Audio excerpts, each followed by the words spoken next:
সকাল প্রায় অনেক আগেই হয়েছে। কুয়াশার জন্য স্পষ্টভাবে কিছুই বোঝা যায় না। পাখিরা বাসা ছেড়ে উঠতে শুরু করেছে।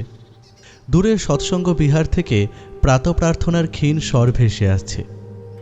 শীতের ভোর, চারিদিকে ঠান্ডা হাওয়া বইতে শুরু করেছে। মাঘ মাসের ঠান্ডা বেশ জাঁকিয়ে পড়েছে এবারে। শালও মানছে না এবারের ঠান্ডাটা। ব্যোমকেশকে অনেকক্ষণ থেকেই দেখছি, সে বই হাতে নিয়ে মুখ ডুবিয়ে বসে আছে তাতে। বৌঠান ইতিমধ্যেই দুবার চা দিয়ে গেছে। আরও একবার ইচ্ছে করছিল, কিন্তু বলার সাহস হয়ে উঠছিল না। আর এই ঠান্ডায় বৌঠানকে কষ্ট দিতেও ইচ্ছে করছিল না। ব্যোমকেশের এই নিশ্চুপ বদন মোটেই ভালো লাগছিল না আমার। শেষে জিজ্ঞেস করলাম, কি এত মন দিয়ে পড়ছো বলো তো? তখন থেকে তো ডান বাম কিছুই দেখছো না। বাড়ি ফিরে এসে ওর নোট বই নিয়ে লিখতে লাগলো। পথ আজ হঠাৎ একই পাগলামি করলে। দুজনকে দু জায়গা থেকে ছিঁড়ে এনে আজ থেকে হয়তো এক রাস্তায় চালান করে দিলে। অ্যাস্ট্রোনমার ভুল বলেছে। অজানা আকাশ থেকে চাঁদ এসে পড়েছিল পৃথিবীর কক্ষপথে। লাগলো তাদের মোটরে মোটরে ধাক্কা। সেই মরণের তাড়নার পর থেকে যুগে যুগে দুজনে একসঙ্গেই চলেছে। এর আলো ওর মুখে পড়ে, ওর আলো এর মুখে। চলার বাঁধন আর ছেড়ে না। মনের ভিতরটা বলছে, আমাদের শুরু হলো যুগল চলন। আমরা চলার সূত্রে গাঁথব ক্ষণে ক্ষণে কুড়িয়ে পাওয়া উজ্জ্বল নিমেষগুলির মালা। বাঁধা মাইনের বাঁধা খোরাকিতে ভাগ্যের দ্বারে পড়ে থাকবার জোর রইল না। আমাদের দেনা পাওনা সবই হবে হঠাৎ। বাইরে বৃষ্টি পড়ছে। বারান্দায় ঘন ঘন পায়চারি করতে করতে অমিত মনে মনে বলে উঠল, কোথায় আছো নিবারণ চক্রবর্তী? এবার ভর করো আমার পরে, বাণী দাও, বাণী দাও। বেরোলো লম্বা সরু খাতাটা। নিবারণ চক্রবর্তী বলে গেল, পথ বেঁধে দিল বন্ধনহীন গ্রন্থি। আমরা দুজন চলতি হাওয়ার পন্থী। আমি ব্যোমকেশের পড়া মাঝপথে আটকে দিয়ে বলে উঠলাম, রঙিন নিমেষ ধুলার দুলাল, পরাণে ছড়ায় আবির গুলাল। ওড়না ওড়ায় বর্ষার মেঘে, দিগঙ্গনার নৃত্য। হঠাৎ আলোর ঝলকানি লেগে ঝলমল করে চিত্ত।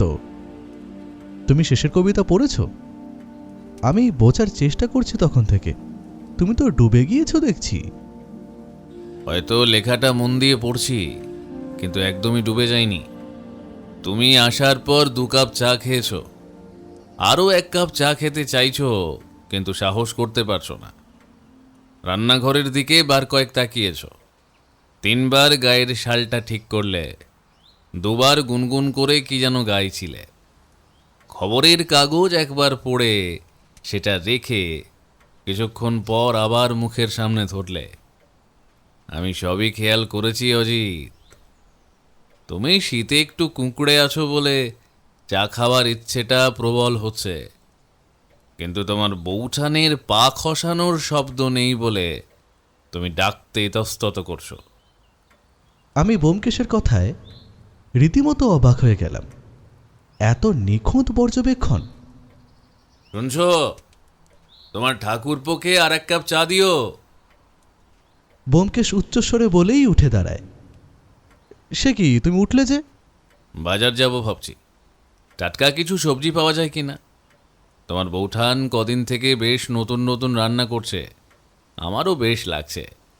শীতের সকালে বাজারে গেলে হয়তো মস্তিষ্কের জড়তাটাও কিছুটা কাটবে। চলো তবে আমিও বের হই। বৌঠান, আর চা করতে হবে না। আমিও উঠে দাঁড়িয়ে উচ্চস্বরে বলি, উমা, সে কি, কেন? আরে আমরা বাজারে যাচ্ছি, তোমাকে আর কষ্ট দিতে ইচ্ছে করলো না। এমন কথা বলো না ঠাকুরপো, কষ্ট কি? এই শোনো, তুমি কিন্তু ফুলকপি বেশি করে এনো। আর হ্যাঁ, বাজারের থলিটা দেখে নিও, ওটা আবার ফেলে এসো না গতবারের মতো। স্মিত হাসি নিয়ে বৌঠান ব্যোমকেশকে বলে। আমি আর ব্যোমকেশ বাড়ির বাইরে বেরোতেই দেখি দুজন ব্যক্তি পরনে সাদা ধুতি পাঞ্জাবি, শালখানাও সাদা। আমাদের দুজনকে দেখে তারাও দ্রুত পা চালিয়ে এগিয়ে আসে। তারা কাছে আসতেই বয়স খানিকটা অনুমান করতে পারা যায়। একজনের বয়স ওই 30-32 হবে, আর আরেকজনের 40 পেরিয়েছে বোধ করি। দুজনেরই গায়ের গড়ন বেশ ফর্সা, সুদর্শন। ওদের মধ্যে যার বয়স কম সেই প্রথমে বলে ওঠে, নমস্কার, আমার নাম সুদর্শন, সুদর্শন বণিক। আপনি ব্যোমকেশ বক্সী তো? আরে দেখো কাণ্ড, ছেলেটার নাম সত্যি সত্যি সুদর্শন। কথাটা ভাবতেই আমার নিজের মনেই হাসি পেল। নমস্কার, হ্যাঁ আমি ব্যোমকেশ বক্সী। আর ইনি? ব্যোমকেশ কথাটা বলেই আমার দিকে ইঙ্গিত করে। নমস্কার, আমি অজিত, অজিত বন্দ্যোপাধ্যায়। আর আমি পার্থসারথী বসু। দ্বিতীয় ব্যক্তি হাত জোর করে নিজের নামটা বলতেই এবারে আর ধরে রাখতে পারলাম না নিজেকে। মানে বুঝুন, পার্থসারথী এসেছে সুদর্শন নিয়ে, এবারে আমাদের দুজনের গলাটা না নামিয়েই দেয়। আসুন, ভেতরে আসুন না, বাইরে বেশ ঠান্ডা, ভেতরে বসে কথা বলাটাই শ্রেয়। ব্যোমকেশ তাদের ভেতরে ডাকতেই আমি পিছু পিছু ঢুকলাম। দুজনেই সামনের চেয়ারে মুখোমুখি বসে। আমি আর ব্যোমকেশও তাদের আসার কারণ শোনার অপেক্ষা করছি। সুদর্শনই প্রথমে বলতে শুরু করে, আমরা দেশপ্রেম সমাজসেবা নামক সংস্থা থেকে এসেছি। আমরা বিভিন্ন রকম সমাজসেবামূলক কাজ করে থাকি, যেমন দুস্থ মানুষদের বস্ত্র বিতরণ, চিকিৎসা পরিষেবা, সমাজে নারীদের শিক্ষা কতটা গুরুত্বপূর্ণ সেই নিয়ে কাজ করে চলেছি গত 5 বছর ধরে। বাল্যবিবাহ বন্ধ করা এসব নিয়েও উদ্যোগ নিয়েছি। আমাদের এই সংস্থায় মোট 10 জন সদস্য রয়েছে।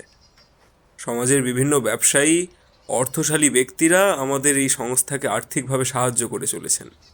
সুদর্শনের কথা বলা শেষ হতেই ব্যোমকেশ বলে, বাহ, খুবই ভালো উদ্যোগ। আমি কিন্তু সত্যিই জানতাম না এমন কোনো সংস্থা আছে। সত্যিই আপনারা যা করছেন তা সাধুবাদ দিতেই হয়। আমারও কথা শুনে বেশ ভালো লাগছিল, আর আমি তাদের আসার কারণটাও কিছুটা অনুমান করতে পেরেছি। তারা হয়তো আর্থিক সাহায্যের জন্যই এসেছে। তাহলে বলুন, আমি আপনাদের কিভাবে সহযোগিতা করতে পারি? ব্যোমকেশ সহাস্যে কথাটা বলে। ব্যোমকেশের কথায় পার্থসারথী বাবু যা বলেন তাতে আমার অনুমান ভুল প্রমাণ হয়।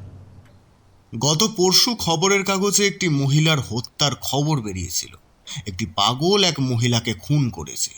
আপনি কি শুনেছেন? গত পরশু মানে সোমবার? না, আসলে আমি সত্যকে নিয়ে খুবই ব্যস্ত ছিলাম। ওর আচমকাই শরীরটা খারাপ করে আর... ব্যোমকেশ কথাটা শেষ করতে না করতেই পার্থসারথী বাবু একখানা খবরের কাগজে এগিয়ে দিয়ে বলে, এটা একবার পড়ুন। ঘটনাটা ছোট হলেও এর ভেতরে কোনো বড় রহস্য লুকিয়ে আছে বলে আমাদের ধারণা। ব্যোমকেশ খবরের কাগজটা হাতে নিয়ে বলে, ও, ভেতরের পাতায় খুবই ছোট একটা খবর, সেজন্যই খেয়াল করিনি। অজিত, তুমি পড়ো তো খবরটা। ব্যোমকেশ আমার দিকে কাগজখানা এগিয়ে দেয়। আমি খবরের কাগজটা নিয়ে পড়তে শুরু করি। পাগলের হাতে মহিলা খুন। হাওড়ার জগৎবল্লভপুরে কৌশিকী নদীর ওপর একটি সেতুতে দীর্ঘদিন ধরে একটি পাগলের উপস্থিতি লক্ষ্য করা যাচ্ছিল। জানা যায় পাগলটি সন্ধ্যার পরই পথযাত্রীদের উপর আক্রমণ করত। সেই কারণেই সন্ধ্যার পর খুব একটা লোকজন যাতায়াত করত না। ওপারে যাওয়ার জন্য নৌকোকেই বেছে নিয়েছে বাসিন্দারা। কিন্তু গত রাতে ঘটে যায় এক মর্মান্তিক ঘটনা। এক মহিলার বুকে ছুরি মেরে কুপিয়ে খুন করে সেই পাগল। মহিলার পরিচয় এখনো জানা যায়নি। পাগলটিকে পুলিশ থানায় নিয়ে যায়। পড়া শেষ করে সকলের মুখের দিকে তাকাই আমি। ব্যোমকেশ খুব মনোযোগ দিয়ে শুনছিল। সে বুঝি আরো কিছুটা শোনার অপেক্ষা করছিল। এইটুকুই? হ্যাঁ, এইটুকুই। একটি পাগল কি করে খুন করতে পারে? সে তো মানসিকভাবেই সুস্থ নয়। তাছাড়া ছুরি চালানো তো সাধারণ পাগলামি নয়, তাতে কিছুটা নিশানারও প্রয়োজন হয়। সেটাই আমাদেরও বক্তব্য ব্যোমকেশ বাবু। আর আমরা এটাও জানি সেই পাগল নির্দোষ, সেজন্যই আপনার কাছে আসা। একটা পাগলের জন্য আপনারা এসেছেন? একটা পাগলকে হঠাৎ আপনারা বাঁচাতে চাইছেন কেন? যেই পাগলকে হত্যাকারী হিসেবে ধরা হয়েছে তাকে আমরা খুব ভালোভাবেই চিনি এবং জানি। সে বিষয়ে না হয় আমরা আপনাকে পরে জানাবো, কিন্তু এইটুকু আমাদের সহযোগিতা করুন যে সেই পাগল নির্দোষ। আগামী দুদিনের মধ্যে যদি ওকে নির্দোষ প্রমাণ করতে না পারি তবে তবে একজন নির্দোষ মানুষের শাস্তি হয়ে যাবে। পুলিশ যেহেতু সেই পাগলকে গ্রেফতার করেছে, নিশ্চয়ই কিছু প্রমাণের উপর ভিত্তি করেই আপনাদের কেন মনে হচ্ছে সেই পাগল নির্দোষ? প্রথম কারণ, সেই ব্যক্তি পাগল, আর পাগল হয়ে খুন করাটা সহজ বিষয় নয়। আর দ্বিতীয়, সেই মহিলা যখন খুন হয়েছে তখন সেই পাগল অর্থাৎ নিবারণ তালুকদার ছিলেন না সেখানে। নিবারণ তালুকদার? ব্যোমকেশ অবাকের সুরে বলে। অবশ্য আমিও অবাক হয়ে যাই। নিবারণ তালুকদার এই নামটা তারা কি করে জানল? আমাদের দুজনের অবাক হওয়া দেখে তারা স্মিত হাসে। এরপরে সুদর্শন বলে, আমরাও আপনাদের মতনই অবাক হয়েছিলাম, জানেন তো। উনি শ্রীরামপুরের বাসিন্দা, বেশ জমি জমা সম্পত্তি রয়েছে। গত 2 বছর আগে আমরা ওনার কাছে আমাদের সংস্থার জন্য আর্থিক সাহায্য চেয়েছিলাম। উনি বিন্দুমাত্র দেরি না করে প্রায় 20,000 টাকা আমাদের দিয়েছিলেন। আমাদের পুরনো খাতায় তার নামও লেখা আছে। 20,000 টাকা? একজন বিত্তবান পরোপকারী মানুষের এমন দশা হলো কেন? এটাই তো বড় প্রশ্ন। সুদর্শনের কথা শুনে আমি আরও হতবাক হয়ে যাই। ব্যোমকেশের শরীরে কোনো রকম ভঙ্গিমা দেখলাম না। সে মন দিয়ে শুনছে। আমরা পথের অসহায় মানুষদের সহযোগিতা করি, সেবা শুশ্রূষা করি, প্রয়োজনে চিকিৎসার ব্যবস্থা করি, সেটা তো আগেই আমি বলেছি আপনাদের। আমাদের দপ্তরে রবিবার সকালে ফোন আসে যে জগৎবল্লভপুরে কৌশিকী নদীর কাছাকাছি একটি সেতুতে দীর্ঘদিন ধরে একটি পাগল রয়েছে। দিনে তো কিছুই করে না, কিন্তু রাত হলেই কোনো মহিলা ও পথ দিয়ে যেতে পারে না। সেই পাগল নাকি মারার জন্য তেড়ে যায়। আমরা রবিবার ঠিক সন্ধ্যার সময় গিয়ে সেই পাগলকে উদ্ধার করি। তার শরীর থেকে বীভৎস দুর্গন্ধ বেরোচ্ছিল।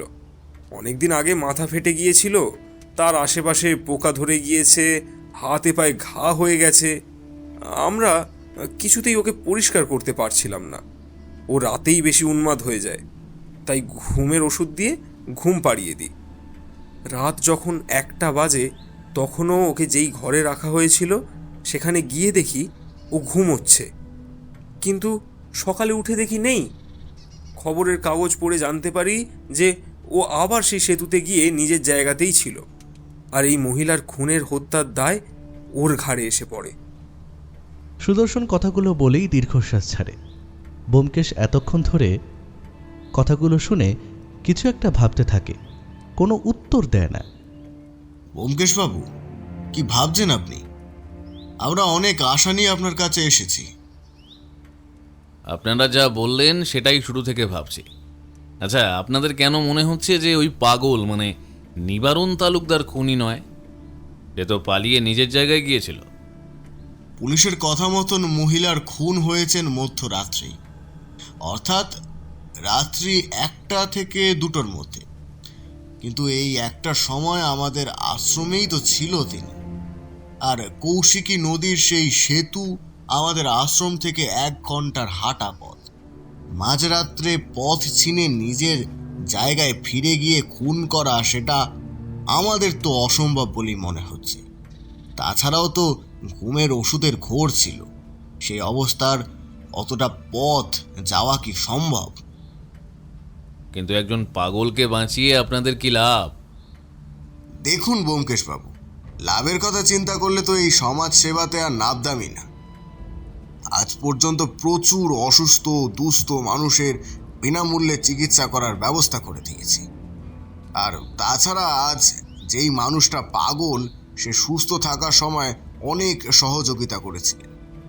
কিন্তু আজ তার এমন অবস্থা দেখে আমরা যদি এইটুকু না করতে পারি। আপনারা কি করে বুঝলেন উনি নিবারণ তালুকদারই? আর পুলিশ ধরে নিয়ে যাওয়ার 2 দিন পরই বা এলেন যে? আরও আগে এলেন না কেন? পুলিশ ওকে ধরে নিয়ে গেলে আমাদের থানায় গিয়ে অনেকবার পুলিশ অফিসারকে বোঝানোর চেষ্টা করি যে একটা পাগল খুন করতে পারে না, আর তাছাড়া ওর চিকিৎসার প্রয়োজন। পুলিশ অফিসার কিছুতেই শুনলেন না আমাদের কথা। তার বক্তব্য ওর হাতে মহিলাকে খুন করা ছুরিটা ছিল। তারা হাতে নাতে ধরেছে তাকে, তারপর তো আমাদের অফিসে ফিরে আসি আমরা। কিন্তু কি মনে হতে গতকাল আমরা আবার যাই থানায়, সেই পাগলের সাথে দেখা করতে চাই। তখন দেখি মাথার চুল আর দাড়ি গোঁফ কেটে পরিষ্কার করা হয়েছে তাকে। আমাদের আর চিনতে বাকি থাকে না। পুলিশ অফিসারকে কিছু না জানিয়ে আমরা ফিরে আসি, আর কেন জানি না আমাদের মনে সন্দেহ দানা বাঁধে। অনেক ভেবে কোনো উপায় না দেখে আপনার শরণাপন্ন হওয়ার কথা ভাবলাম। আমাদের মনে হচ্ছে কেউ সুপরিকল্পিতভাবে নিবারণবাবুকে এখানে ফাঁসিয়েছে। কিসের সন্দেহ? দেখুন ব্যোমকেশবাবু, এই নিবারণ তালুকদার যথেষ্ট সৎ ও নিষ্ঠাবান ব্যক্তি। যেই মানুষটা গত 2 বছর আগেও সুস্থ ছিলেন, তার এই অবস্থা সত্যি মেনে নেওয়া যায় না। আমরা আপনাকে সব বলবো। আগে আপনি শুধু এই মহিলা হত্যা থেকে নিবারণবাবুকে নির্দোষ প্রমাণ করুন। কিন্তু ওর তো কোনো শাস্তি হবে না, কারণ মানসিক রোগীদের কোনো শাস্তি হয় না। কিন্তু উনি যে খুনি এই অভিযোগ তো থাকবে। এতে যে আসল খুনি সে অবাধে ঘুরে বেড়াবে। নিবারণবাবুর মতন মানুষের শেষটা এমন হতে পারে না।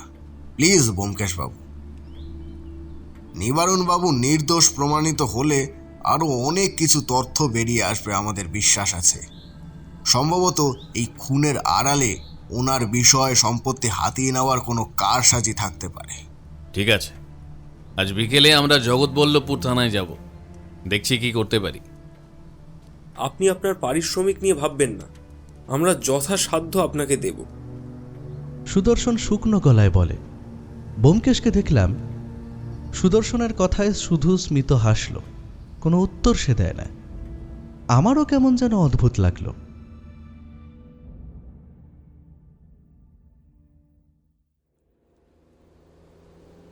বিকেল হতেই আমি আর ব্যোমকেশ ট্যাক্সি নিয়ে বেরিয়ে পড়ি জগৎবল্লভপুর থানার উদ্দেশ্যে। ব্যোমকেশকে গভীর চিন্তায় মগ্ন দেখে আমি জিজ্ঞেস করলাম, আচ্ছা, আমরা শেষ পর্যন্ত একটা পাগলের কেস নিয়ে পাগলামি করছি না তো? না মানে পাগলের হাতে তো খুন হতেই পারে, কারণ ওর তো কোনো জ্ঞান নেই। সেটাই তো চিন্তার। সেই পাগলের হাতে ছুরি এলো কিভাবে? কোথায় পেল সে? নাকি কেউ তাকে দিয়েছে? কেউ দিয়েছে, কিন্তু কেউ কেন দেবে? অজিত, ভাবা শুরু করো।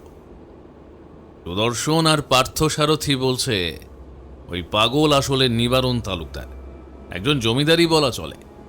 তার এমন হাল হলো কিভাবে? রহস্য লাগছে না? নিবারণ তালুকদারকে কি সত্যিই পাগল করা হয়েছে, নাকি তিনি সাজানো পাগলামির শিকার? ব্যোমকেশের কথায় এবারে কিছুটা যুক্তি পেলাম খুঁজে। তবে আমার তবুও কেন যেন এই কেসটা কেমন যেন লাগছিল। একটা পাগলকে হত্যার অপরাধ থেকে বাঁচানোর ঘটনা, মহিলাটিই বা কে? আমার মনে অনেক প্রশ্ন ঘুরপাক খাচ্ছিল। যাই হোক, ট্যাক্সি থানার সামনে গিয়ে থামে। আমি আর ব্যোমকেশ থানায় গিয়ে পুলিশ অফিসারের কেবিনের সামনে যেতেই একজন কনস্টেবল এগিয়ে আসেন। আপনারা কারা? কার সাথে দেখা করবেন? হ্যাঁ, আমরা পুলিশ অফিসার কল্যাণবাবুর সাথে দেখা করতে চাই।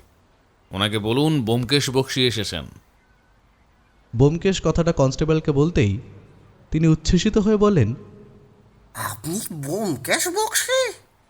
কি সৌভাগ্য আমার! কত নাম শুনেছি আপনার। দাঁড়ান, স্যারকে গিয়ে বলছি। কনস্টেবল ভেতরে ঢুকেই কিছুক্ষণের মধ্যেই বাইরে এসে বলে, চলুন, স্যার ডাকছেন ভেতরে। আমি আর ব্যোমকেশ ভেতরে ঢুকতেই দেখি পুলিশ অফিসার কল্যাণ বসু হাত জোর করে নমস্কার জানাচ্ছেন। আসুন আসুন ব্যোমকেশ বাবু আর অজিত বাবু, কি সৌভাগ্য আমার আপনারা আজ আমার কাছে। আপনার আসার খবর পেলে আমি নিজে গিয়ে রিসিভ করতাম। আরে বসুন না, দাঁড়িয়ে কেন? সহাস্যে বলেন কল্যাণবাবু। আমি আর ব্যোমকেশ চেয়ার টেনে বসতেই কনস্টেবল স্যালুট দিয়ে বাইরে বেরিয়ে যায়। তারপর বলুন, আমি আপনাদের কি সহযোগিতা করতে পারি? কল্যাণবাবু কথাটা বলতেই আমি সকালের সেই খবরের কাগজখানা সামনে এগিয়ে দিই। এই মহিলা হত্যার বিষয় নিয়ে কিছু আলোচনা ছিল, শুনলাম কোনো এক পাগলকে ধরা হয়েছে। হ্যাঁ, না মানে পাগলটির হাতেই রক্তাক্ত ছুরি ছিল, তাই তাকেই অনুমান করা হচ্ছে। আর তাছাড়া ঘটনাস্থলে ওই পাগল ছাড়া আর কাউকেই দেখা যায়নি। মাঝ রাস্তায় একজন উন্মাদ হাতে অস্ত্র নিয়ে দাঁড়িয়ে থাকলে তাকে সন্দেহ করাটাই তো স্বাভাবিক, নয় কি? কিন্তু একটা পাগল কি খুন করতে পারে? আমি বলতে চাইছি, পাগলদের মধ্যে হিংস্রতা থাকতে পারে, কিন্তু এতটা নিখুঁত লক্ষ্যভেদ কিভাবে সম্ভব? খবরের কাগজে পড়লাম এক কোপেই হৃৎপিণ্ড এপড় ওপড় হয়েছে। দেখুন, পারে কি পারে না সেটার থেকেও বড় বিষয় তার হাতেই ছুরিটা পাওয়া গেছে। আইন তো প্রমাণের উপর চলে ব্যোমকেশবাবু, আর আমাদের কাছে এর চেয়ে বড় প্রমাণ আর কি হতে পারে? আচ্ছা, এই মহিলাটির পরিচয় জানা যায়নি? হ্যাঁ, গিয়েছে তো। মহিলাটির নাম অপর্ণা। তার স্বামী মর্গে মৃতদেহ শনাক্ত করেছেন। স্বামীর নাম কি? দেবাশিস মণ্ডল। তিনি একজন সোনার ব্যবসায়ী, বেশ প্রভাবশালী পরিবার, এলাকায় বেশ নামডাক আছে। উদয়নারায়ণপুরের দিকে ওনাদের বাড়ি। আচ্ছা বেশ, যাকে গ্রেফতার করেছেন তার সম্বন্ধে কোনো কিছু জানতে পেরেছেন? না, তার সম্বন্ধে কিছু জানা যায়নি। আগামী পরশু কোর্টে তোলা হবে, যা বিচার হবে সেটাই ওর ভবিতব্য। অন্তত স্থানীয় লোকগুলো এখন নিশ্চিন্তে ব্রিজের উপর দিয়ে যাতায়াত করতে পারবে। কেন? স্থানীয় মানুষদের কি সমস্যা? সে মারাত্মক সমস্যা ব্যোমকেশবাবু। এই পাগল দিনে ঘাপটি মেরে পড়ে থাকে, রাত হলেই হিংস্র হয়ে ওঠে। ওই সেতু দিয়ে কোনো মানুষ সন্ধ্যার পর যেতে পারে না, এমনভাবে আক্রমণ করে যে ভয়ে লোকজন নৌকা করে যাতায়াত করে। অনেকদিন ধরেই এই অভিযোগগুলো আসছিল। তাহলে এতদিন কোনো ব্যবস্থা নেননি কেন? ব্যোমকেশের প্রশ্নে হতচকিত হয়ে যান কল্যাণবাবু। না, মানে আসলে তেমনভাবে বিষয়টা তিনি কি বলবেন বুঝতে পারছিলেন না। কপালের ঘাম রুমাল দিয়ে মুছে পকেটে রাখেন। আমাদের দৃষ্টি এড়ায়নি যদিও। কল্যাণবাবু যে কিছু লুকোতে চাইছেন তা ওনার অঙ্গভঙ্গিতে বেশ স্পষ্ট বোঝা যাচ্ছিল। আমি আর ব্যোমকেশ বেশ কিছুক্ষণ পুলিশ অফিসারের ঘরে সময় নষ্ট না করে নিবারণ তালুকদারকে কোথায় রাখা হয়েছে সেখানে যাই। যদিও কল্যাণবাবু আমাদের সাথেই ছিলেন, ও কল্যাণবাবুকে আর বেশি প্রশ্ন করে না, শুধু যেই মহিলা খুন হয়েছে তার ঠিকানাটা নিয়ে নেয়। আশা করছি ও এরপরেই সেই মহিলার বাড়িতে নিশ্চয়ই যাবে। আমরা নিবারণবাবুকে যেখানে রাখা হয়েছে সেখানে গিয়ে তো হতভম্ব হয়ে যাই। আর 5টা আসামের মতনই নিবারণবাবুকেও হাজতের ভেতরেই রাখা হয়েছে, যদিও ভেতরে সে একাই একদম নিশ্চুপ হয়ে বসে আছে। শরীরের বিভিন্ন জায়গার ক্ষতগুলো কিছুটা আন্দাজ করা যাচ্ছে দূর থেকে। হাজতের স্যাঁতস্যাঁতে মেঝেতে তিনি জড়সড় হয়ে বসে আছেন। চোখে মুখে কোনো অভিব্যক্তি নেই, যেন এক পাথরের মূর্তি। এ কি কল্যাণবাবু, একটা পাগলকে এভাবে রেখেছেন যে? ও কিন্তু আর 5টা মানুষের মতো নয়। আর চিকিৎসার কিছু ব্যবস্থা করেছেন? না, মানে ব্যোমকেশবাবু, এই পাগলের চিকিৎসার ভার তো আমার নয়। কাল কোর্টে তোলা হবে, তার যা বিচার হবে, তারপর যা হবার হবে। একেই পাগল, তার উপর খুনি। যদি কাউকে হামলা করে, সেজন্যই হাজতে পুরে রেখেছি। হাজতের গড়াদের আড়ালে থাকা মানুষটার দিকে তাকিয়ে আমার মনে হলো সে যেন এক গভীর অপমানের বোঝা বয়ে বেড়াচ্ছে। কল্যাণ বসু কথাগুলো আমতা আমতা করে বলতে থাকে। ব্যোমকেশ আর কোনো প্রশ্ন করে না। হাজতের গড়াদের আড়ালে থাকা মানুষটার দিকে তাকিয়ে আমার মনে হলো সে যেন এক গভীর অপমানের বোঝা বয়ে বেড়াচ্ছে। আমরা দুজনেই থানা থেকে বেরোতে যাব, তখনই কল্যাণবাবু জিজ্ঞেস করেন, ব্যোমকেশবাবু, আপনাকে একটা কথা জিজ্ঞেস করব, যদি কিছু মনে না করেন। বলুন। আপনি এই যে মহিলার খুনের রহস্য নিয়ে তদন্তে নেমেছেন বুঝতে পারছি, কিন্তু কল্যাণবাবু কথাটা শেষ করতে পারে না, তার আগেই ব্যোমকেশ থামিয়ে দেয়। ভুল করছেন। আমি মহিলার খুনের রহস্যের থেকেও বেশি এই পাগল যে নির্দোষ সেটা প্রমাণ করার তদন্তে নেমেছি। মানে এই পাগলের হয়ে আপনি তদন্তে নেমেছেন? মানে একটা খুনি পাগলকে বাঁচাতে চাইছেন? একজন প্রতিষ্ঠিত সত্যসন্ধানী হয়ে আপনি কি শেষ পর্যন্ত এই রাস্তার জঞ্জালের হয়ে লড়াই করবেন? দেখুন কল্যাণবাবু, আমি যখনই তদন্তে নামি তখন নিরপেক্ষভাবেই তা করি। আমার কাছে এই পাগল যে নির্দোষ সেটা প্রমাণ করার জন্য অনুরোধ করা হয়েছে। আর এর থেকে আসল খুনিকেও খুঁজে পাওয়া যাবে নিশ্চয়। সত্য কোনোদিন ঢাকা থাকে না কল্যাণবাবু। কিন্তু এই পাগলকে বাঁচানোর অনুরোধটা করলো কারা? সে যেই করুক কল্যাণবাবু, আপনি আপনার কাজ করুন আর আমি আমার কাজ। নমস্কার, আসছি আজ। ব্যোমকেশ কথাটা বলেই হাত জোর করে স্মিত হেসে বেরিয়ে পড়ে। আমিও বেরোতে যাব, তখনই কল্যাণবাবু কনস্টেবলের উদ্দেশ্যে চাপা গলায় বলেন, ওনাদের উপর নজর রাখিস, আমাকে জানাস কি করছেন আর কোথায় যাচ্ছেন।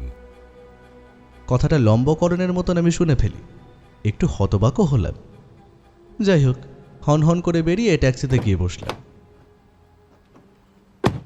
আচ্ছা, এই কল্যাণবাবুকে তোমার সন্দেহজনক মনে হয় না? মানে কি যেন লুকিয়ে যাচ্ছে। কি লুকোচ্ছে বলে মনে হচ্ছে? মনে হচ্ছে সে খুনিকে খুঁজে না পেয়ে এই পাগলকেই ধরে এনে ঘাড় থেকে দায় নামাতে চাইছে।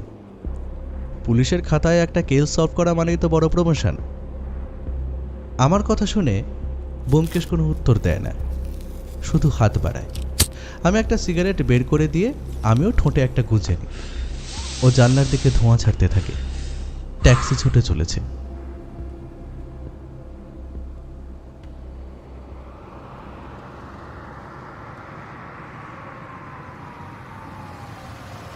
ট্যাক্সি গিয়ে থামে উদয়নারায়ণপুরে বেশ বড়সড় একটা দোতলা বাড়ির সামনে। সামনেটায় বেশ বড় বাগান রয়েছে। একটা দামি কালো রঙের অ্যাম্বাসাডার গাড়িও রয়েছে। বাইরের সদর দরজা খোলা দেখে আমরাও ঢুকে গেলাম। ঘরে ঢোকার দরজাটাও খোলা। ও দরজায় হাত দিতেই শব্দ করে বলে ওঠে, আসতে পারি? আমাদের দেখে একজন বৃদ্ধ মহিলা এগিয়ে আসেন। আসুন, কিন্তু আপনাদের তো ঠিক। নমস্কার, আমি ব্যোমকেশ বক্সী। ব্যোমকেশ হাত জোর করে বলে, আর আমিও বলি, নমস্কার, আমি অজিত বন্দ্যোপাধ্যায়।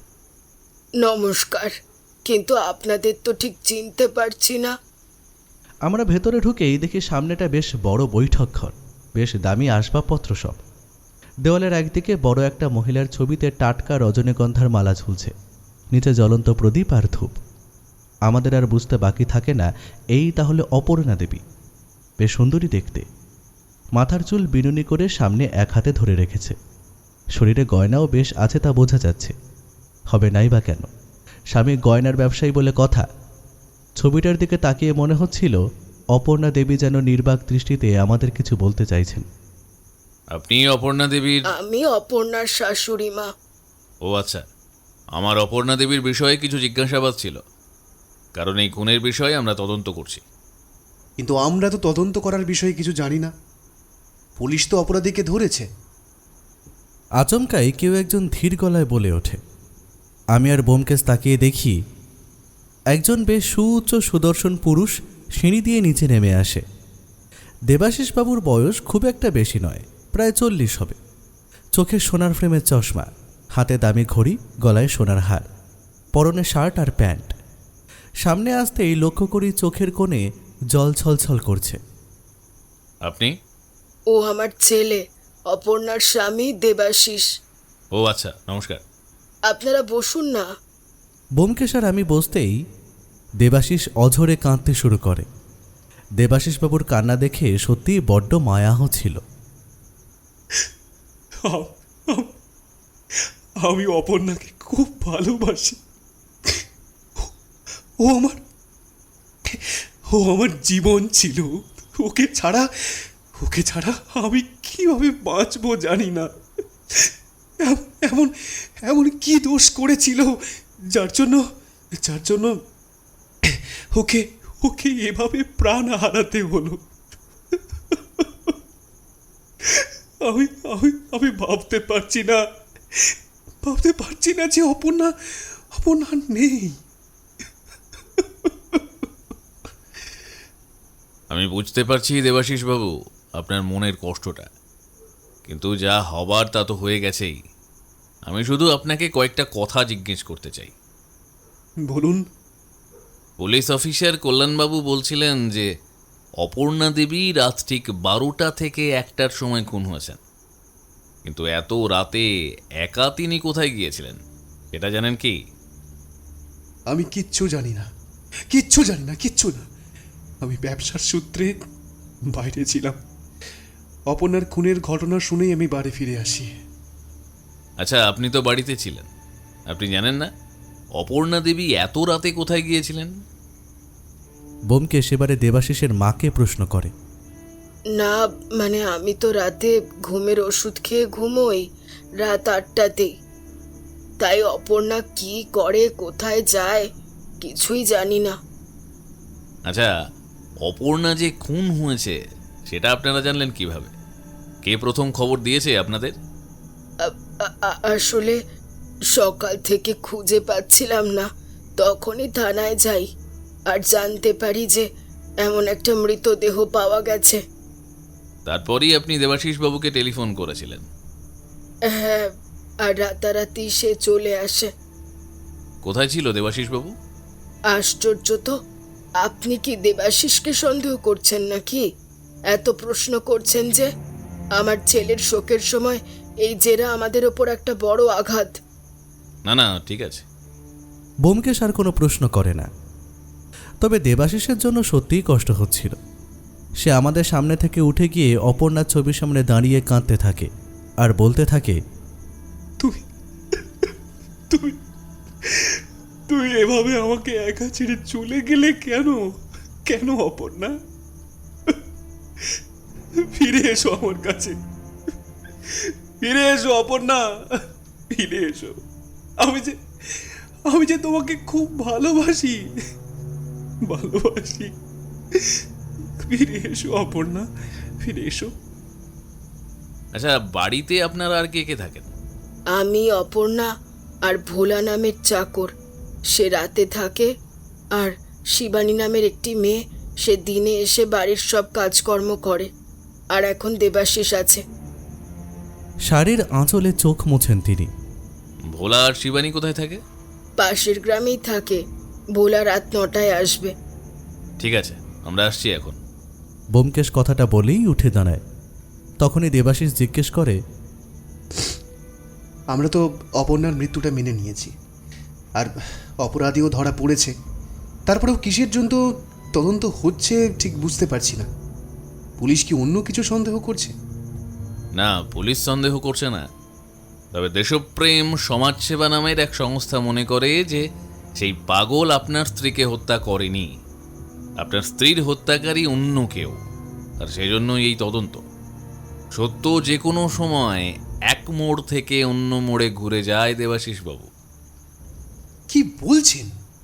মানে হত্যাকারী অন্য কেউ? কিছু জানতে পেরেছেন এখনো? সেই পাগলকে তো কিছু জিজ্ঞেস করতে পারবো না, কিন্তু খুনি যদি অন্য কেউ হয় তাহলে আমি জানতে চাই কেন সে অপর্ণাকে মেরেছে। কেন? কি চাই তারা? কি চাই তার? আমি যা চাইতো তাই দিয়ে দিতাম, কিন্তু অপর্ণাকে তো আর আমি আর পাবো না। কথাটা বলেই দেবাশিস কাঁদতে থাকে। নিজেকে সামলান দেবাশিস। আমরা চেষ্টা করছি আসল হত্যাকারীকে খুঁজে বের করা। আজ আসছি। ব্যোমকেশ দেবাশিসের কাঁধে হাত রেখে বলে, আমরা দুজনে যখন বেরোতে যাব তখনই ঠিক দেবাশিসের বয়সী একজন ব্যক্তি প্রবেশ করে।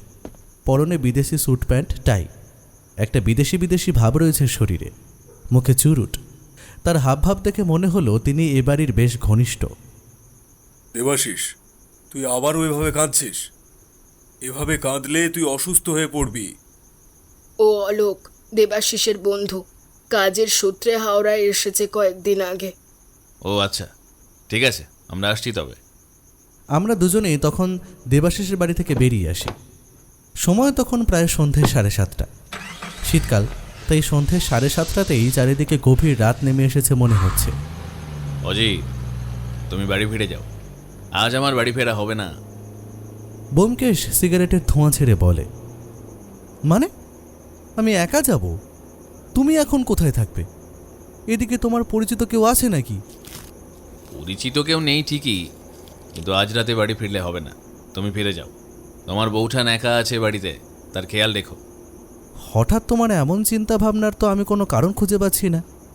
একই শীতের রাত, তার উপর অচেনা জায়গা। রাত পেরোলেই আরেকটা দিন আমার কাছে অজিত। তাহলে আর কি, তুমি তো শুনবেই না।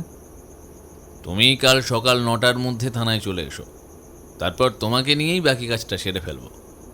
ঠিক ঠিক আছে প্রভু, যথা আজ্ঞা। আমি ব্যোমকেশের উদ্দেশ্যে হাত জোর করে বলি, আমাকে সামনের যেই চৌরাস্তার মোড় আছে সেখানে নামিয়ে দিন। মানে তুমি এখানে কোথায় যাবে? চারিদিকে অন্ধকার, আমার তো খুব চিন্তা হচ্ছে।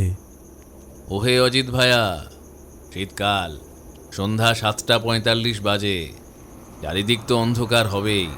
আমার চিন্তা করো না, এই যে আমার ব্যাগে সব কিছু আছে। ব্যোমকেশ ওর ব্যাগটা নিয়ে ট্যাক্সি থেকে নেমে যায়। সাবধানে থেকো, আমি কাল 9টার মধ্যে চলে আসব। মনে অনেক উৎকণ্ঠা নিয়ে ট্যাক্সি নিয়ে বাড়িতে ফিরি। সারা রাত আমার ঘুম হয় না এই ভেবে যে না জানি ব্যোমকেশ সারা রাত এই শীতে কোথায় থাকবে, কি খাবে। বারবার মনে হচ্ছিল এই হাড় কাঁপানো শীতে গড়িয়ার ওই নির্জন রাস্তায় ব্যোমকেশ একা কি করছে। কুয়াশার ভেতর দিয়ে ট্যাক্সি যখন আমায় নিয়ে ফিরছিল তখন মনে হচ্ছিল প্রতিটি ল্যাম্পপোস্টের ছায়া যেন এক একটা রহস্য। বৌঠানকে বলেছি ও আমার বন্ধুর বাড়িতে আজ থাকবে। বন্ধুর বাড়িতে টেলিফোন নেই, তাই রাতে কথা বলতে পারবে না।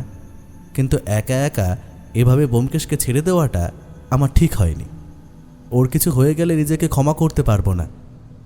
সারা রাত বিছানার এপাশ ওপাশ করতে করতে কখন ঘুমিয়ে পড়েছি তা মনে নেই। ঘুম ভাঙতেই তড়িঘড়ি তৈরি হয়ে বৌঠানকে জানিয়ে বেরিয়ে পড়ি। ঘড়িতে তখন সকাল 8টা বাজে। প্রায় ঘন্টা দেড়েক লাগবে ট্যাক্সিতে, কিন্তু ব্যোমকেশ নিশ্চয়ই চিন্তায় থাকবে। 7-5 ভাবতে ভাবতেই সকাল 9:25 থানার সামনে গিয়ে হাজির হই।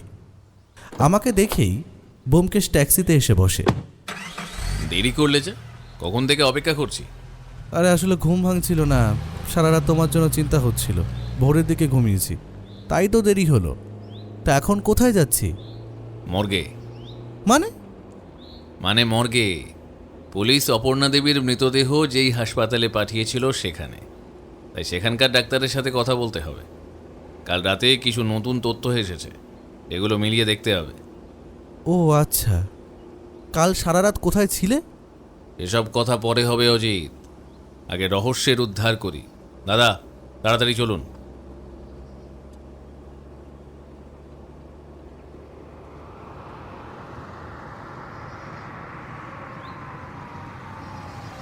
ট্যাক্সি এসে থামে উদয়নারায়ণপুর হাসপাতালের সামনে। আমি আর ব্যোমকেশ হাসপাতালের ভেতরে গিয়ে ঢুকি। একজন হাসপাতালের সাফাই কর্মীকে দেখে ব্যোমকেশ এগিয়ে যায়। এখানে মর্গটা কোন দিকে? ব্যোমকেশ জিজ্ঞেস করতেই সেই সাফাই কর্মী ব্যোমকেশ আর আমাকে আপাদমস্তক একবার দেখে নিয়ে বলে, কেন, আপনাদের কেউ মারা গেছে? অদ্ভুত প্রশ্ন তো। আগে হ্যাঁ, মর্গটা কোন দিকে দয়া করে বলবেন? ওই যে ওই দিকটায়। আঙুল দিয়ে বাঁদিকে দেখায় সাফাই কর্মী ছেলেটি। ধন্যবাদ। আমরা দুজনেই সেদিকটায় যাই। 2-1 মহিলার চাপা কণ্ঠে কান্নার আওয়াজ ভেতরে কেমন যেন হচ্ছিল। হয়তো তাদের আপনজনকেও মারা গেছে কোনো দুর্ঘটনায়। কিছুটা গিয়ে আমার আর মন চাইল না। বলছি, শোনো না, তুমি বরং যাও, আমি এদিকটাতেই আছি, আমার ভালো লাগছে না। আচ্ছা ঠিক আছে, তুমি তবে এদিকেই থাকো, আমি আসছি। ও দ্রুত পা চালিয়ে মর্গের দিকে এগিয়ে যায়। আমি শুধু তার যাওয়ার দিকে তাকিয়ে থাকি। ওর অদম্য সাহস আর বুদ্ধি সত্যিই আমাকে ভাবিয়ে তোলে। ও হাসপাতালে কেন এসেছে সেটা আমি নিজেও এখনও বুঝে উঠতে পারছি না। কারণ অপর্ণা দেবীর মৃতদেহ তো এখন আর এখানে নেই। মর্গের করিডোরে ফিনাইলের তীব্র গন্ধে আমার মাথা ঝিমঝিম করছিল। দেওয়ালে টাঙানো স্ট্রেচারগুলোর দিকে তাকিয়ে বুকটা ধক করে উঠল। কিছুটা সময় পেরিয়ে যাওয়ার পরে ও ফিরে আসে। আবার ট্যাক্সিতে আমরা উঠে বসি। কিছু কাজ হলো? হ্যাঁ হলো, খানিকটা তো হলোই। ডাক্তারের জবানবন্দিতে একটা বড় খটকা ছিল, এটা পরিষ্কার হলো। অপর্ণা দেবীর শরীরে যে আঘাতের চিহ্ন পাওয়া গেছে তা সাধারণ কোনো পাগলের কাজ বলে মনে হচ্ছে না। আরও কিছু জরুরি প্রমাণের দরকার আছে, এগুলো খুব শীঘ্রই পেয়ে গেলে আশা করছি রহস্যের উদ্ঘাটন হবে। এখন কোথায় যাবে? একটা টেলিফোন করতে হবে। কাকে? সুদর্শনকে। সামনে কোনো টেলিফোন বুথ থাকলে দাঁড়াবেন দাদা।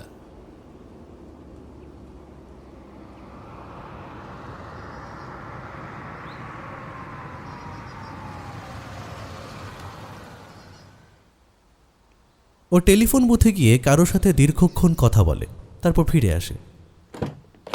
কি কথা হলো ওর সাথে? আর একটু সবুর করো অজিত, এখনই সব বললে মজা পাবে না তো। তবুও একটু কিছু বলো। আর একটু সবুর করো অজিত। সুদর্শনকে বলেছিলাম নিবারণ বাবুর হারানো দিনের কিছু খবর জোগাড় করতে। শ্রীরামপুরের সেই পুরনো জমিদারি আমলের কোনো শত্রু আছে কিনা দেখা দরকার। কি বললো সুদর্শন? দাদা, আমরা এখন কৌশিকী নদীর ওপর যেই সেতু আছে সেখানে যাব, যেখানে গত রবিবার রাতে খুন হয়েছিল। তুমি তবে কিছুই বলবে না এখন? সবুর অজিত, সবুর। পাগলামি আর মৃত্যু দুটোর পেছনেই কিন্তু টাকার গন্ধ পাওয়া যাচ্ছে।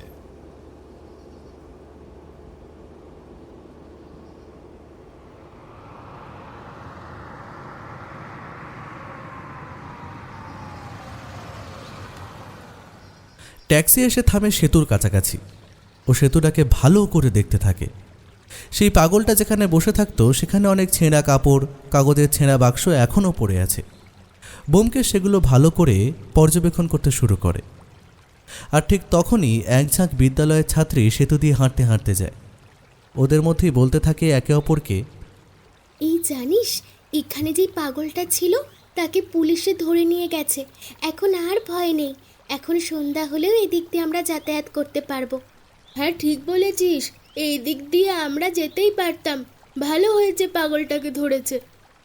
ব্যোমকেশ ওদেরকে থামিয়ে জিজ্ঞেস করে, তোমরা এমন কেন বলছো? এখানে যেই পাগলটা ছিল সে কি তোমাদের বিরক্ত করতো?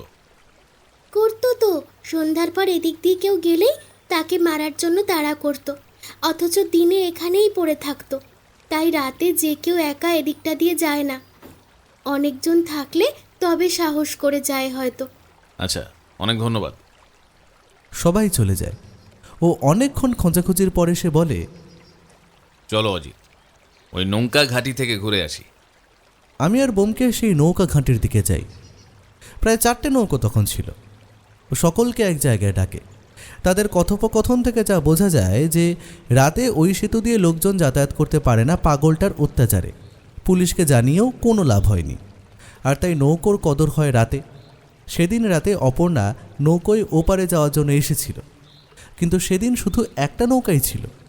ওই নৌকোর মাঝির নাম রেজাউল। সে অপর্ণাকে পার করিয়ে দেয়নি, কারণ তার কাছে কোনো টাকা ছিল না। সে পরে দিতে চায়, কিন্তু তবুও সে নিয়ে যায় না। এখন ভাবতাছি জানেন, আমি যদি সেই দিন ওই মাইয়াডারে নৌকায় পার কইরা দিতাম, তাইলে আজ হাই মইতো না। মাইয়াটা অনেক অনুনয় বিনয় কইল, বলল তার স্বামীর অনেক টাকা দেবে, কিন্তু আমি ডরে রাজি হই নাই। আল্লাহ মাফ করিয়ে নাই। যেটা হবার তা তো হয়েই গেছে। আচ্ছা, আগে কখনো সেই মহিলা এদিকে এসেছিল? এইটা তো কইতে পারুম না। না না, এদিকে ওই রকম কোনো মাইয়ারে আইতে দেখি নাই। ব্যোমকেশকে দেখছিলাম। অপর্ণার একটা ছবি যেন ও কীভাবে জোগাড় করেছে। আশ্চর্য হয়ে গেলাম। সেটা দেখিয়েই জিজ্ঞেস করছিল মাঝিদের। সেখানকার পাট চুকিয়ে এবারে আমরা আবার ট্যাক্সিতে গিয়ে বসি। অজিত, দুপুর 1টা বাজে, চলো কিছু খেয়ে নেওয়া যাক। ব্যোমকেশের আচমকা এমন প্রস্তাবে আমি অবাকই হলাম, কারণ রহস্য উদ্ধারের নেশায় ব্যোমকেশ খেতেই ভুলে যায়। আমি বরং খাওয়ার কথা বলি।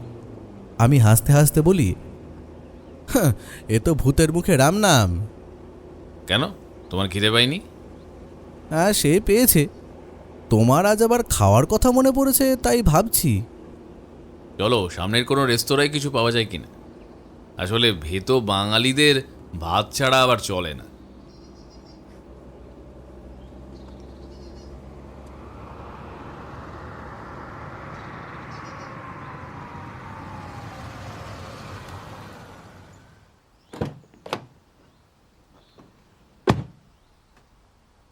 আমি আর ব্যোমকেশ দুজনেই কাছাকাছি রেস্তোরাঁয় গিয়ে বসি।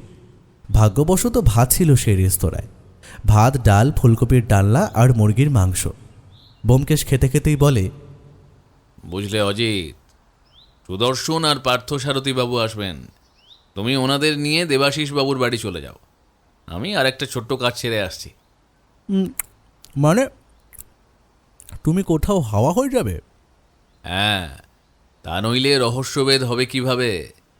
অনেকটা রহস্যভেদ যে করেই ফেলেছি, আর খানিকটা প্রমাণ পেলেই হয়ে যায়। ঠিকই আছে, তবে তুমি যেমনটা বলবে। আচ্ছা অজিত, বলো তো, হিরে উজ্জ্বল দেখায় কেন? ঠিক বলতে পারবো না। তোমাকে যদি সাধারণ পাথর আর হিরে দেওয়া যায়, কিনতে পারবে? হ্যাঁ নিশ্চয়ই, হিরে বেশি উজ্জ্বল হবে। ঠিক, কিন্তু কেন উজ্জ্বল দেখায় হিরেকে সেটা জানো? তুমিই বলো। আলোর পূর্ণ প্রতিফলনের জন্য হিরে উজ্জ্বল দেখায়। হীরের প্রতিসরাঙ্ক খুব বেশি হওয়ায় বায়ুর সাপেক্ষে হীরের সংকট কোণ কম হয়। হীরের তলগুলি এমনভাবে কাটা হয় যে হীরের ভিতর আলোকরশ্মি প্রবেশ করলে হীরের বিভিন্ন তলে ওই রশ্মির বারবার পূর্ণ প্রতিফলন হয়। ওই প্রতিফলিত রশ্মি মাত্র দু একটি তল দিয়ে বেরিয়ে আসে, তাই হীরেকে খুব উজ্জ্বল দেখায়। হঠাৎ হিরে নিয়ে আলোচনা করছো যে? ভাবো অজিত, ভাবো। আমি উঠছি, তুমি কোথায় যাবে সেটা তো বলেই দিয়েছি। তিনি বারবার পকেট ঘড়ি দেখছেন আর অস্থিরভাবে জানলার পর্দা সরাচ্ছেন। মনে হচ্ছে কেউ একজন আসার কথা আছে যাকে তিনি আমাদের সামনে দেখতে চান না। ব্যোমকেশ আমাকে আরও ধন্ধ্রে ফেলে দেয়। আমাদের খাওয়া দাওয়া শেষ হতেই ব্যোমকেশ বেরিয়ে যায়।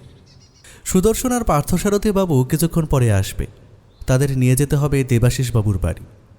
ও বেরিয়ে যাওয়ার সময় লক্ষ্য করলাম ওর কাঁধের ঝোলা ব্যাগটা আজ বেশ ভারী ঠেকছে। কোনো অকাট্য প্রমাণ কি ওর এর মধ্যেই জোগাড় করে ফেলা হয়েছে?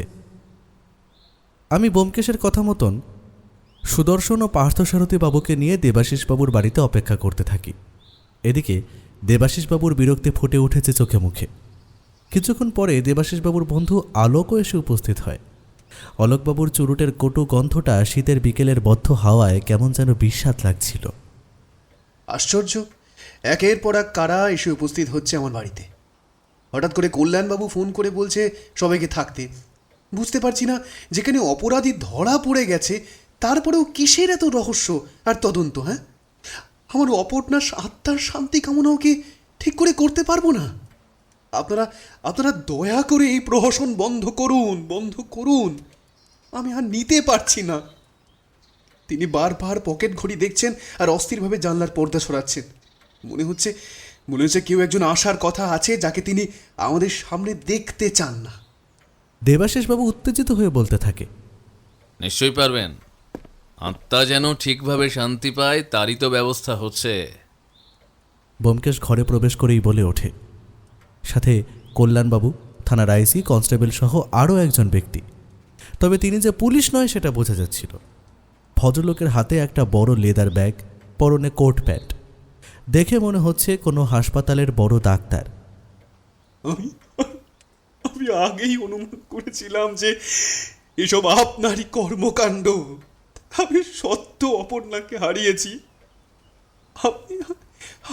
আমি আর কোনো অশান্তি চাই না। না না, দয়া করে আমাকে একা থাকতে দিন। প্লিজ।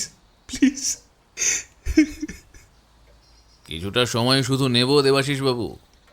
আপনি কি চান না আসল অপরাধী ধরা পড়ুক? একটা নিষ্পাপ পাগলের ওপর দোষ চাপিয়ে দিয়ে আসল অপরাধী ঘুরে বেড়াবে, আপনি কি তাই চান?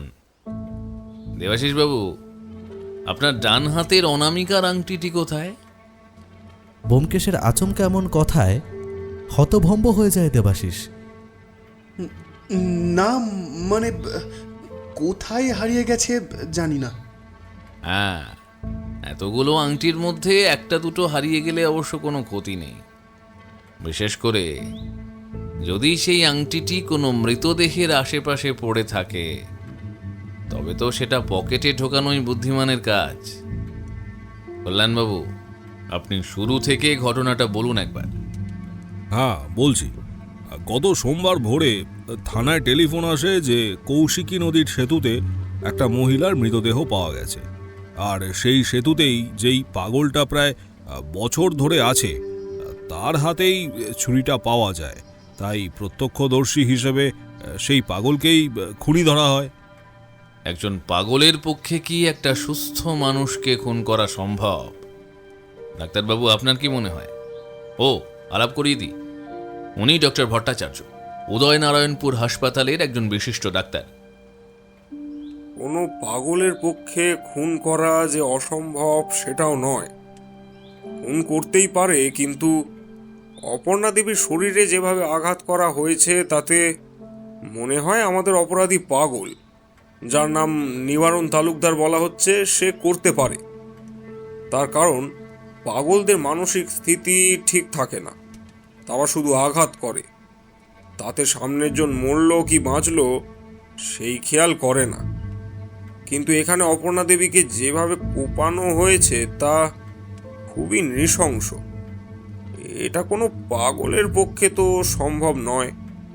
আঘাতের গভীরতা আর অ্যাঙ্গেল বলছে খুনি খুব ঠান্ডা মাথায় কাজটা করেছে। পাগলদের মধ্যে এত ধৈর্য বা সিমেট্রি থাকে না। কোনটা ঠিক কখন হয়েছে বলে অনুমান করা যায়?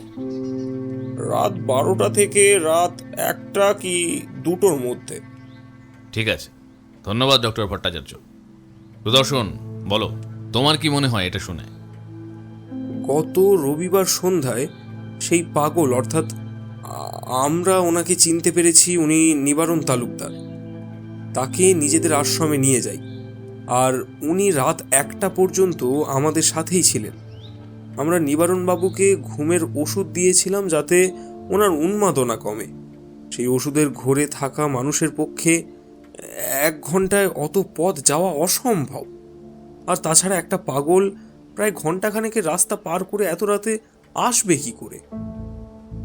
কিন্তু এসেছে তো। হ্যাঁ, সেটাই।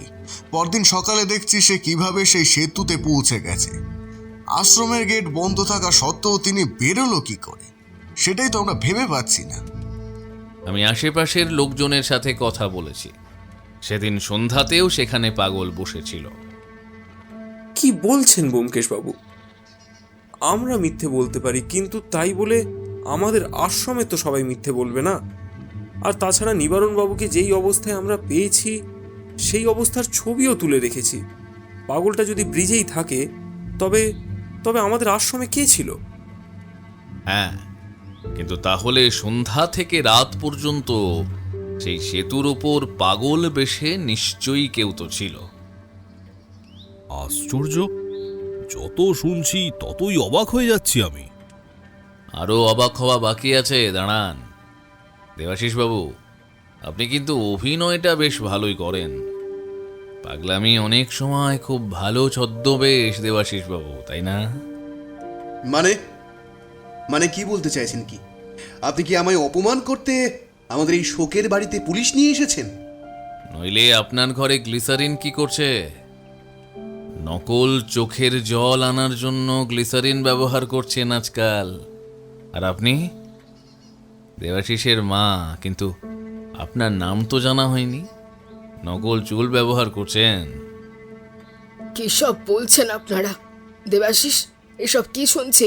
ওনাদেরকে যেতে বল।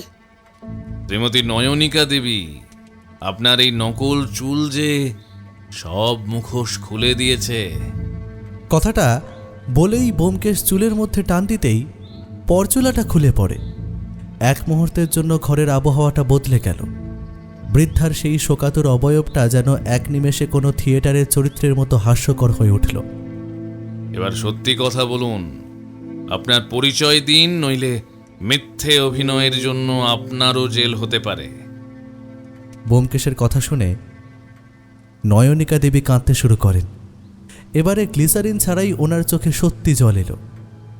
দয়া করে আমাকে জেলে দেবেন না, আমি সত্যিটা বলছি। আমি দেবাশিসের মা নই, আমি থিয়েটার করি। দেবাশিস বলেছিল কয়েকদিনের জন্য মায়ের অভিনয় করতে, তাই করেছিলাম। আমি আর বিশেষ কিছু জানি না। আমি সত্যি বলছি, আমি কিছু জানি না। ও বলেছিল ওর মা গ্রামের বাড়িতে মারা গেছেন, তাই আমাকে এই কদিন এই বাড়িতে থাকতে হবে, যাতে লোকজনের সন্দেহ না হয়। নয়নিকা দেবী কাঁদতে কাঁদতে বলে। নয়নিকার কথায় দেবাশিস এবারে উত্তেজিত হয়ে ওঠে। সে কি করবে ভাবতে থাকে। কি হলো দেবাশিস বাবু, কি ভাবছেন? আমি কিভাবে এত সব জানলাম, তাই তো? কাল রাতে আপনার বাড়িতে ভোলার ছদ্মবেশে এসেছিলাম, নইলে কি করে জানলাম যে আপনার মায়ের ছদ্মবেশে অভিনেত্রী নয়নিকা দেবী, আপনার ঘরে গ্লিসারিন, আর আপনার অপর্ণা দেবীর প্রতি তীব্র ক্ষোভ। আপনি যে অপর্ণা দেবীর সাথে দিনের পর দিন মানসিক অত্যাচার করে গেছেন তার প্রমাণ তার ঘরের ডায়েরি। আপনার অর্থ প্রতিপত্তি থাকলেও আপনি নিজের স্ত্রীকে প্রকৃত সুখ দিতে পারেননি, আর তাই সে দুর্বল হয়ে পড়ে অন্য কারো প্রতি, আর সেটাই হয়তো আপনার সহ্য হয়নি। ব্যোমকেশের কথায় দেবাশিস প্রায় উত্তেজিত হয়ে ওঠে। সে হুঙ্কার দিয়ে ওঠে। আপনার সাহস দেখে অবাক হচ্ছি। আপনি আমার বাড়িতে ছদ্মবেশে ঢুকেছেন? আপনি চোর! আপনি আমার অগোচরে ডায়েরি চুরি করেছেন। আমি আপনার বিরুদ্ধে মামলা করব, মামলা। বাহ, আপনি ছদ্মবেশে আফিংয়ের ব্যবসা করতে পারেন, আর আমি শুধু আপনাকে ঘরে ঢুকে প্রমাণ জোগাড় করলেই দোষ। কি বলতে চাইছেন কি? হ্যাঁ, আফিমের ব্যবসা মানে? অফিসার আপনার সামনে আমাকে বিভিন্ন রকম অভিযোগ দিয়েই চলেছে, আর আপনি দাঁড়িয়ে দাঁড়িয়ে সবটা শুনছেন। শান্ত হন দেবাশিস বাবু, এখনো তো উনি প্রমাণ করেননি। আমরা সবাই আসল ঘটনাটা জানতে চাই। ব্যোমকেশ বাবু, আপনি যে সমস্ত কথা বলছেন তার প্রমাণ দিতে পারবেন? প্রমাণ তো আপনারা খুঁজে বের করবেন, আমি শুধু আসল সত্যিটা সবার সামনে আনতে চাইছি। আমি গতকাল যখন এই বাড়িতে ঢুকি তখন দেখি অপর্ণা দেবীর ছবির সামনে সদ্য জ্বলন্ত ধূপ আর প্রদীপ। এমন মনে হচ্ছিল যেন আমরা ঢুকবো বলেই তখন সেগুলো জ্বালানো হলো। তাড়াতাড়ি করে রজনীগন্ধার মালাটা ছবিতে পরাতে গিয়ে উল্টো করে পরিয়েছেন। দেখুন দেখুন আপনারা, আজও সেই মালা সরানো হয়নি। প্রদীপ আর ধূপদানি পড়ে আছে এক কোণায়, দেখুন। এটা আমার যাওয়ার কিছুক্ষণ পরই বোধহয় হয়েছে। এছাড়াও আমি নয়নিকা দেবীর পরচুলার ভেতরে আসল চুল গতকালই খেয়াল করেছিলাম, আর দেবাশিস বাবুর ডান হাতের অনামিকায় আংটিটি না থাকায় আঙুলের সেই জায়গাটা সাদা হয়ে থাকায় আমার অন্যরকম মনে হলো। তাই কাল আমি ভোলার সহযোগিতায় ওর ছদ্মবেশে বাড়িতে ঢুকি। রাতে নয়নিকা দেবীর ঘরে যখন খাবার দিতে যাব তখনই তিনি টেলিফোনে কাউকে বলছিলেন, আর তো মাত্র কয়টা দিন, দেবাশিসের কাছ থেকে পাওনা বুঝে নিয়ে আমি বিদায় নেব এই শুনশান গুহা থেকে। আর এখানে দেবাশিস কেন এসেছে আমাকে সেটা ঠিক করে বলেইনি, শুধু বলেছে ওর মায়ের অভিনয় করতে। আর এখানে এসে দেখছি ওর বউকে কেউ খুন করেছে, কিন্তু আমার কি কাজ সেটাই তো বুঝতে পারছি না। যাই হোক, আমি আমার পাওনা বুঝে নিলেই হলো। কি নয়নিকা দেবী, মনে পড়েছে? ব্যোমকেশের কথা শুনে নয়নিকা দেবী প্রথমে চুপ করে থাকেন। দেখুন ব্যোমকেশ বাবু, আমি একজন থিয়েটার অভিনেত্রী, টাকার জন্য কাজ করি। আমি এই খুনের বিষয়ে সত্যি কিচ্ছু জানি না, শুধু দেবাশিস যেভাবে বলতে বলেছে কথা আমি সেভাবেই বলেছি। কিন্তু নয়নিকা দেবী, আপনার তো দেবাশিস বাবুর সম্বন্ধে জানা উচিত ছিল। আমি তো দেবাশিসকে ভালো মানুষ হিসেবেই জানি, ও প্রায়ই আমার থিয়েটার দেখতে আসে। দেবাশিস বাবুকে আর কিভাবে জানেন? দেবাশিস বাবু খুবই শৌখিন মানুষ, সব সময় সব থেকে সেরা আর দামি জিনিসগুলো ওনার নিজের করার একটা অভ্যেস আছে। দামি গাড়ি, দামি পোশাক। নয়নিকা কথাটা বলতে বলতেই ব্যোমকেশ থামিয়ে দেয়। আর দামি গয়না, সোনা, হিরে, এমনকি সব থেকে সুন্দরী মেয়েও। মানে? আমি বলছি, দেবাশিস বাবুর এই একটা অভ্যাস রয়েছে যে সব থেকে ভালো, সব থেকে সুন্দর, সব থেকে দামি জিনিসটাই তার চাই। আর তাই দেবাশিস তার কলেজের সব থেকে সুন্দরী মেয়েকেও বিয়ে করে। আমি বর্তমানের বিভিন্ন স্বর্ণ ব্যবসায়ীদের যোগাযোগ করে জানতে পারি যে দেবাশিসের সোনার ব্যবসা ততটাও জনপ্রিয় নয়। সে বড় একটি স্বর্ণ ব্যবসায়ীর গয়না বানানোর কারখানার সাধারণ একজন কর্মচারী, আর সেটাও কর্ণাটকে। তাহলে এত প্রতিপত্তি আর সম্পত্তি কিভাবে করলো দেবাশিস? সেই তদন্ত করতে চাইলে সেই কৌশিকী নদীর ওপর যেই সেতু আছে তার আশেপাশে ঘন জঙ্গল, সেখানেই এক পরিত্যক্ত একটি পুরনো বাড়ি আছে। এখানে গেলেই বুঝতে পারতেন, তবে এখন আর কিছু পাবেন বলে মনে হয় না। দেবাশিস বাবুর ঘরে খুঁজে পেলেও পেতে পারেন। মানে কি খুঁজে পাবার কথা বলছেন? ব্যোমকেশের কথা শুনে কল্যাণবাবু বলেন, আফিম। দেবাশিস বাবু গোপনে আফিংয়ের ব্যবসা করতেন, আর সেই ব্যবসাকে ঠিকভাবে যেন করতে পারেন তাই তিনি ওই পাগল অর্থাৎ নিবারণ তালুকদারকে রাতে আফিং দিতেন, আর যে কারণে রাতে সে হয়ে উঠত হিংস্র। এতে সেদিকের পথ কেউ মারাত না। ডক্টর ভট্টাচার্য নিবারণবাবুকে পরীক্ষা নিরীক্ষা করেছেন, আর সেটাই ওনার বক্তব্য। পাগলটা আসলে দেবাশিসের ল্যাবরেটরির গিনিপিগ ছিল।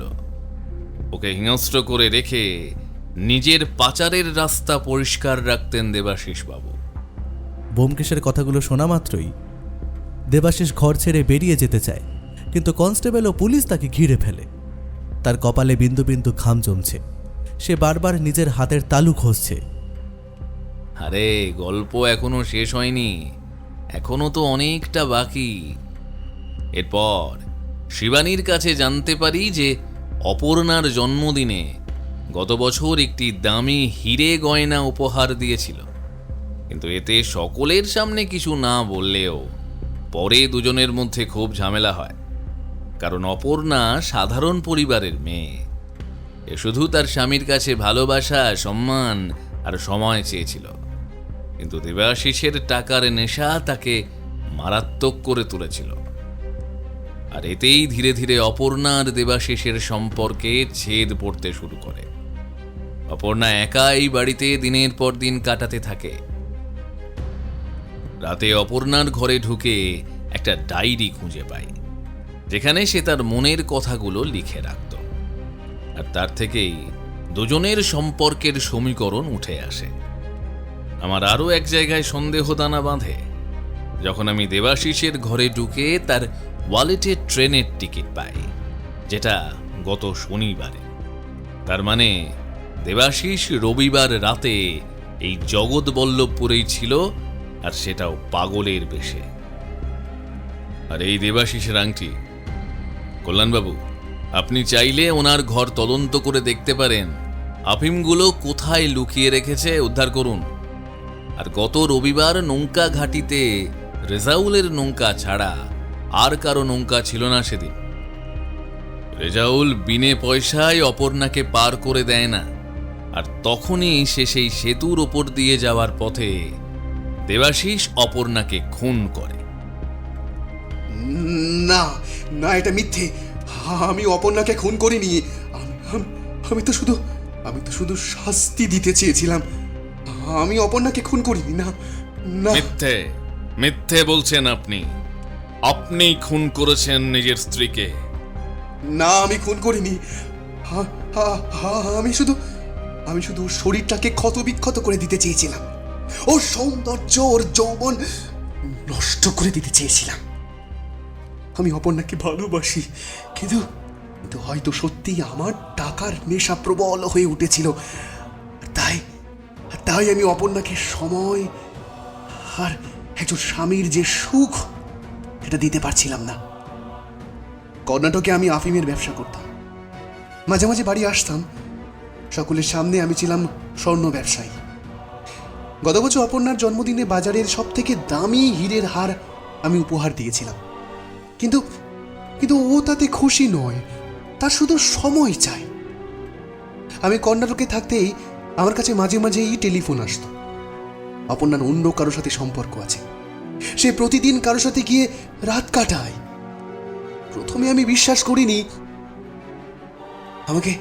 আমাকে একদিন রাতে আবার সেই অজ্ঞাত ব্যক্তি টেলিফোন করে জানায় যে রবিবারেও তার স্ত্রী তার প্রেমিকের সাথে দেখা করতে যাবে। বারবার এই কথা শোনার পর অপর্ণাকে পরীক্ষার জন্য রবিবার সকালেই আমি ওকে না জানিয়ে ফিরে আসি। আমি ওর বাড়ি থেকে বের হওয়ার অপেক্ষা করছিলাম। ঠিক দুপুরে ও বাড়ি থেকে বেরিয়ে সেতু পেরিয়ে ট্যাক্সি নিয়ে বেরিয়ে যায়। বাড়ির এখান থেকে ট্যাক্সি পাওয়া যায় না। সারাদিন পেরিয়ে গেলেও অপর্ণা আর ফেরে না। আমি সেতুর কাছাকাছি পুরো বাড়িটা থেকে খেয়াল করি। ঠিক বিকেলে দুজন এসে সেই পাগলকে তুলে নিয়ে যাচ্ছে। আমার মাথায় বুদ্ধি খেলে গেল। আমি পাগলের ছদ্মবেশে অপেক্ষা করতে থাকলাম অপর্ণার ফেরার। কিন্তু সন্ধ্যা পেরিয়ে রাত হয়ে গেলেও অপর্ণা ফেরে না। অগত্যা এবারে নদী পথই উপায়, কারণ রাতে এদিকে অপর্ণা একা আসবে না, আর রাতে সেই পথে ট্যাক্সিও পাবে না। আমি নদীঘাটে গিয়ে বসে রইলাম। ইচ্ছে ছিল একসাথে নদী পেরিয়ে গিয়ে অপর্ণাকে শিক্ষা দেব, কিন্তু খেয়াল করলাম নৌকার মাঝি ওকে নিয়ে যেতে রাজি হলো না। তারপর ও আবার কোথাও ছুটতে ছুটতে যায়। আমি অনেকটা পথ অনুসরণ করলেও পরে ওকে হারিয়ে ফেলি। ওর পিছু নিলে ঠিক ওর প্রেমিকের সন্ধান পেতাম, কিন্তু সেটা আর হলো না। আমি ওর ফেরার অপেক্ষা করি। অনেকক্ষণ পর ওকে কাঁদতে কাঁদতে ফিরতে দেখি, কিন্তু সে আর নৌকা ঘাটিতে না গিয়ে সেতুর দিকে ছুটতে থাকে। এই সুযোগ ছিল আমার। আমি ওর সারা শরীরে ছুরি দিয়ে আঘাত করতে থাকি। ও খুব কাঁদছিল, কিন্তু আমার মাথায় তখন আগুন জ্বলছে, আগুন। আমার আমার কোনো জিনিস আমি কাউকে দিই না, না না না না,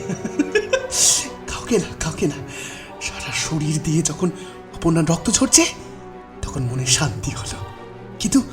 কিন্তু ওকে মেরে ফেলতে চাইনি। শুধু যে শরীরটা অন্য পুরুষ ছুঁয়েছে সেটা শুদ্ধ করে দিতে চেয়েছিলাম। পরে খেয়াল হলো অপর্ণা আমাকে তখনও চিনতে পারেনি। আমি সেই দেশ প্রেম সমাজসেবা আশ্রমে গিয়ে সেখানে যেখানে পাগলকে রেখেছিল না, তাকে মাঝরাতে নিঃশব্দে বের করে নিয়ে আসি। কারণ কোনো দরজাতেই তালা দেওয়া ছিল না। তালা দেওয়া থাকলেও অন্য কোনো উপায় ঠিক বের করতে হতো। তারপর আবার তাকে সেই জায়গায় নিয়ে এসে তার হাতে ছুরি বসিয়ে দিয়ে অপর্ণার শরীরে আঘাত করতে গিয়ে দেখি অপর্ণা ততক্ষণে মারা গেছে।